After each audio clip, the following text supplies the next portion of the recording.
যুক্তরাষ্ট্রের মিশিগানে আসন্ন প্রাইমারি নির্বাচনকে সামনে রেখে স্টেট সিনেটর প্রার্থী আব্দুল আল সাইদের পক্ষে প্রচারণা জোরদার করেছেন তার কর্মী, সমর্থক ও শুভানুধ্যায়ীরা।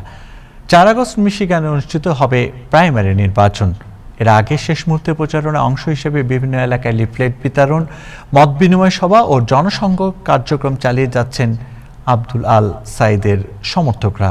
এরই ধারাবাহিকতায় সোমবার 6 জুলাই ওয়ারেন সিটি কাউন্সিলের হল মিচ পার্কে সিনেট প্রার্থী আব্দুল আল সাইদের নির্বাচনী প্রচারের অংশ হিসেবে একটি মত বিনিময় সভা অনুষ্ঠিত হয়। সমাবেশে মিশিগানের বিভিন্ন সিটির নাগরিক, কমিউনিটি নেতৃবৃন্দ ও বিভিন্ন শ্রেণী পেশার মানুষ অংশ নেন।